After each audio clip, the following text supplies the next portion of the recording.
Another achievement sa family Pacquiao ang naganap na graduation ng youngest daughter na si Queenie.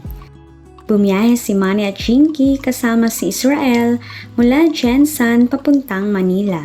Napaka-supportive talaga nila sa mga anak. Sa Brent International School nagtapos ang 3 anak at pang-4 si Queenie.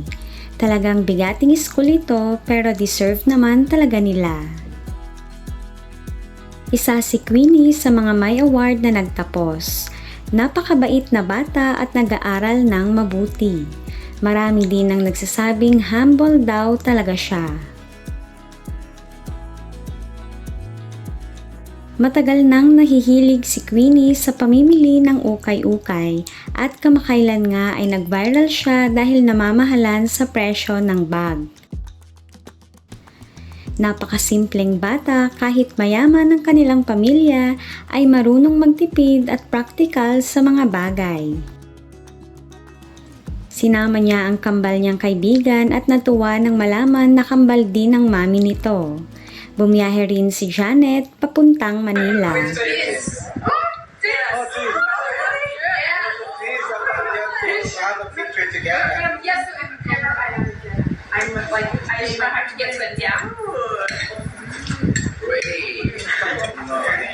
What is your hair?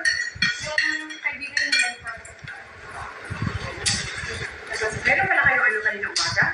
Kasi nabi, okay na pala po. Kamba. Oh, kuya yung parang award. Oh, yeah. Carla. When did you get some award? I don't know. For being friends.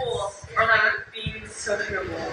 Is it? No, actually, I think it was like about diverse. OOTD check naman ang mag-sister at kahit sa color ay twinning rin sila. Ito nga ang outfit nila for Queenie's graduation. Binigyan ng bouquet ni Manny si Queenie at may kiss mula sa kanyang mami. Si Israel naman na smiling face ay happy for Ate Queen.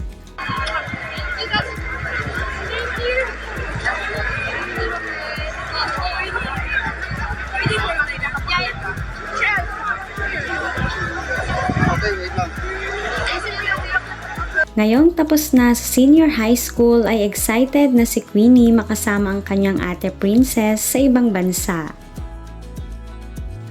Isa si Queenie sa nalungkot noong nagkalayo sila ng kanyang ate at ngayon ay finally going abroad na rin siya.